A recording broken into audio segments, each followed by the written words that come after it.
నమస్తే. తెలంగాణలో ఆటో డ్రైవర్లకు సీఎం గుడ్ న్యూస్ చెప్పారు.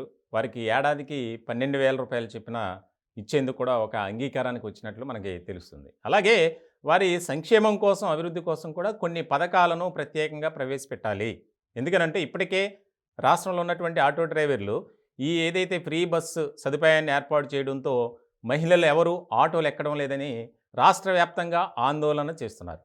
ఇలాంటి క్రమంలో ఒక సంఘం కూడా ముఖ్యమంత్రి రేవంత్ రెడ్డి గారిని కలిసి తమ బాధను గోడును వెళ్ళగక్కినటువంటి సిచ్యువేషన్.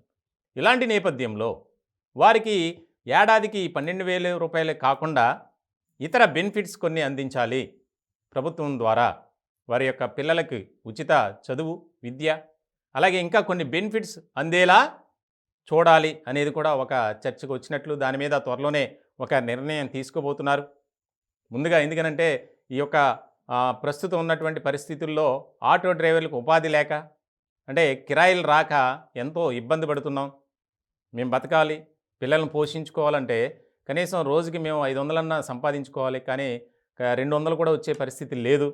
ఇదివరకు ఉన్నటువంటి సిచ్యువేషన్ ఇప్పుడు లేదు. ఎందుకనంటే రాష్ట్ర వ్యాప్తంగా మహిళా ప్రయాణికులకి కాంగ్రెస్ ప్రభుత్వం ఉచితంగా బస్సు సదుపాయాన్ని ఏర్పాటు చేస్తుంది. కాబట్టి మా ఆటోలు ఎవరు ఎక్కట్లేదని చెప్పి రాష్ట్ర వ్యాప్తంగా ఒక నిరసన జరుగుతుంది ఎప్పటి నుంచో, ఈ పథకం ప్రవేశపెట్టినప్పటి నుంచి.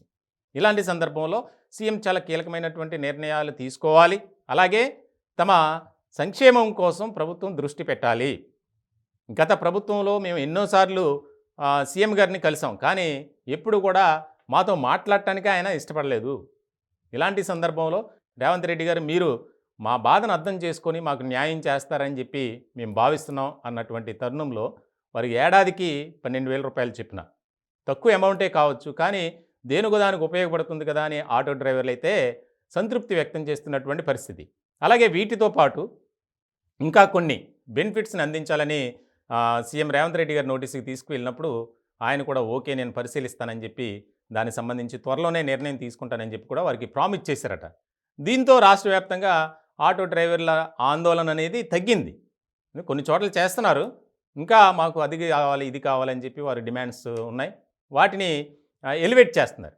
మొత్తానికి సీఎం రేవంత్ రెడ్డి గారు ఇంకా ముందుగా ఆటో డ్రైవర్ల సంక్షేమం కోసం అనేక రకాల పథకాలు ప్రవేశపెట్టాలని కోరుకుంటున్నాం అని చెప్పి వారు భావించినటువంటి తరుణంలో ప్రభుత్వం ఎలాంటి నిర్ణయం తీసుకుంటుందనేది చూడాలి.